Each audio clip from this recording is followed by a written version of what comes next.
proyecto de ley impediría que las empresas puedan despedir a sus colaboradores por hacerse tatuajes o piercing, pero bueno, acá hay polémica también porque algunos consideran que viola también los principios de libertad de empresa. ¿De qué se trata esto? Bueno, Alfonso Hernández nos amplía sobre el tema. Alfonso, adelante.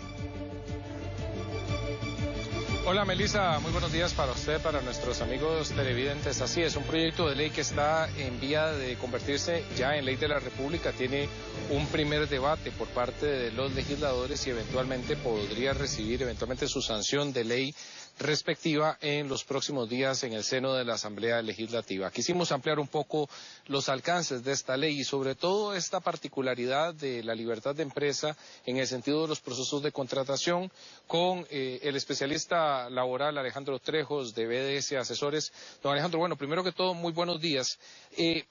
Lo hablábamos de previo a la intervención en vivo, si esto eventualmente no es una legislación sobre otra legislación, porque ya en el momento en que se había implementado la reforma procesal laboral habían quedado bien claras las cláusulas de una eventual discriminación laboral. Claro, sí, bueno, muy buenos días. En materia laboral tratamos de llevar a cabo una especie de balance entre los derechos de ambas partes, el trabajador y el patrono. Y casualmente en 2017, cuando se aprueba la reforma procesal laboral acá en Costa Rica, pues se incorpora y se desarrolla aún más de lo que estaba regulado todo el capítulo contra la discriminación. Entonces el artículo 404 actual del Código de Trabajo estableció una lista de 15 causales de posibles prácticas discriminatorias en el país y al finalizar esa lista nos deja un estribillo que nos dice y cualquier otra situación análoga donde una persona pudiera sentirse discriminada. Entonces la conclusión es que esa lista no es cerrada, es una lista pues que se amplía todos los días con posibles prácticas que una persona pudiera entender como una discriminación hacia sí misma. Y ahí es donde tal vez este proyecto pues pareciera un tanto redundante porque la posibilidad legal de que una persona pues demandara en un centro de trabajo por una presunta discriminación en un tema de su apariencia personal, llámese un tatuaje, un piercing, su manera de vestir, pues ya está el mecanismo legal para que esa discriminación se diera. Ahora, la parte que incluso planteábamos, don Alejandro, es el tema de la libertad de empresa, ¿verdad? Porque al final de cuentas la empresa como empleador, como pagador de un salario, tiene todo el derecho de establecer una serie de condicionantes o eventualmente reglas mínimas, pero lo que eventualmente acá queda de lado de eso, o queda la duda es vendría a suprimir ese eventual derecho de la empresa de establecer condiciones mínimas.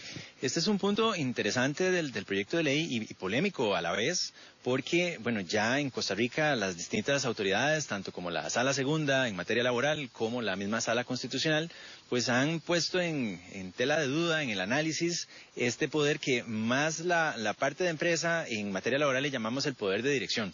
Recordemos que en el contrato de trabajo es un contrato particular porque existe una subordinación.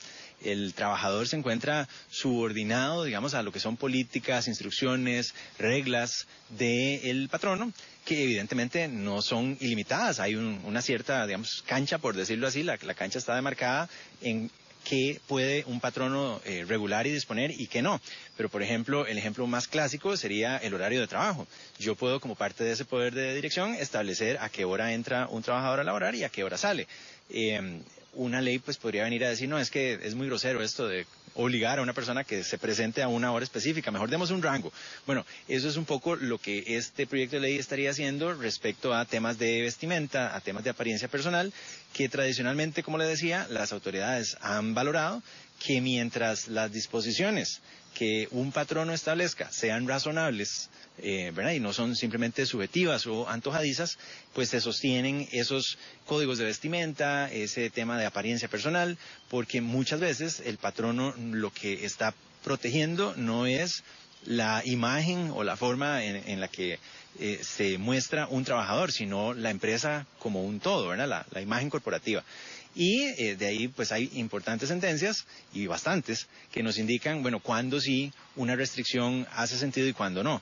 Creo que acá este tema de la razonabilidad se vuelve importante porque y una empresa no podría, por poner un ejemplo desproporcionado, y decirle a un bodeguero que tiene que vestir con traje y con corbata, y además de eso pagarlo él de su bolsillo porque la empresa no se lo va a dar. Es una persona que no tiene contacto con el cliente, que no da servicio al cliente y podría cambiar, digamos que su código de vestimenta.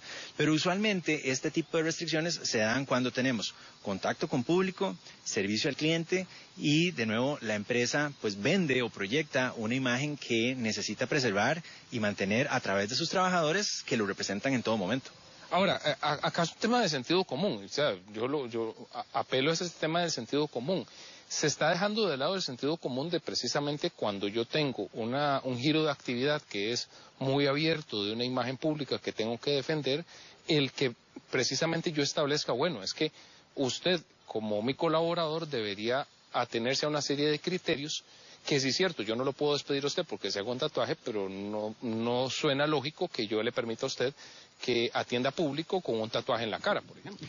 Sí, ese ejemplo que mencionas es, yo diría que el más característico, el más representativo, porque usualmente, por ejemplo, entidades bancarias o empresas que tienen que ver con temas de inversión, temas financieros, que buscan proyectar una imagen pues muy ejecutiva, muy y seria, por usar ese adjetivo, de pronto contratar a un ejecutivo o ejecutiva que atienda a clientes que tiene tatuajes expuestos. Bueno, es que también va a depender, como bien dices, el tipo de tatuaje.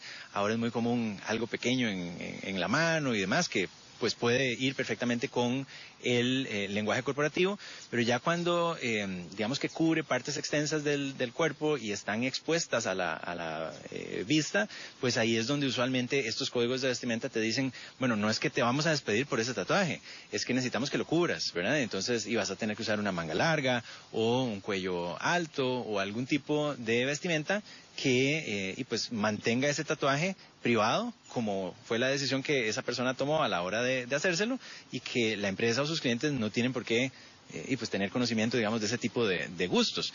Estamos claros que aún con la legislación actual, una empresa podría incurrir en discriminación si tiene una política que dice en esta empresa es prohibido contratar personas con tatuajes. Simplemente porque se me ocurre, porque entonces la justificación no es objetiva. Pero lo que sí puede esa empresa decir es, si dentro de los colaboradores tenemos tatuajes, vamos a seguir estos y estos parámetros, que es lo que consideramos y objetivo para el giro de empresa. Tal vez aquí para terminar, don Alejandro, la sugerencia, digamos, de ustedes como especialistas es que cada empresa, que cada patrono en particular, en caso de que este proyecto entre en vigencia, pues busque la asesoría profesional sobre cómo construir una política de empresa que sea razonable, justa y eventualmente que les haga cumplir con la ley sin tampoco dejar pues evidentemente de cumplir con los estamentos de lo que quiere proyectar como negocio. Creo que como cierre es importante recordar el concepto de discriminación. Recordemos, yo discrimino cuando trato diferente a una persona o a un grupo de personas en razón de una condición muy subjetiva, ¿verdad? Y se da ese trato diferenciado que no está justificado objetivamente. Entonces, de nuevo, tratándose de temas de vestimenta, temas de apariencia personal, lo que la empresa puede regular es el ámbito de, pues bueno, de sus intereses, de su imagen corporativa, que esté de nuevo amparado en una justificación objetiva y que en la práctica, pues esa persona a la que le estamos estableciendo la regulación nos represente, por ejemplo, públicamente. Es muy importante que antes de ponernos creativos y empezar a esto sí, esto no, hacer una provisión al interno, primero nos hagamos la pregunta de por qué estamos estableciendo esa regulación y que esa pregunta tenga una respuesta válida. Y segundo, que como bien le indicas, pues haya un apoyo legal detrás en el departamento legal o al asesor de la empresa en la implementación de este tipo de políticas.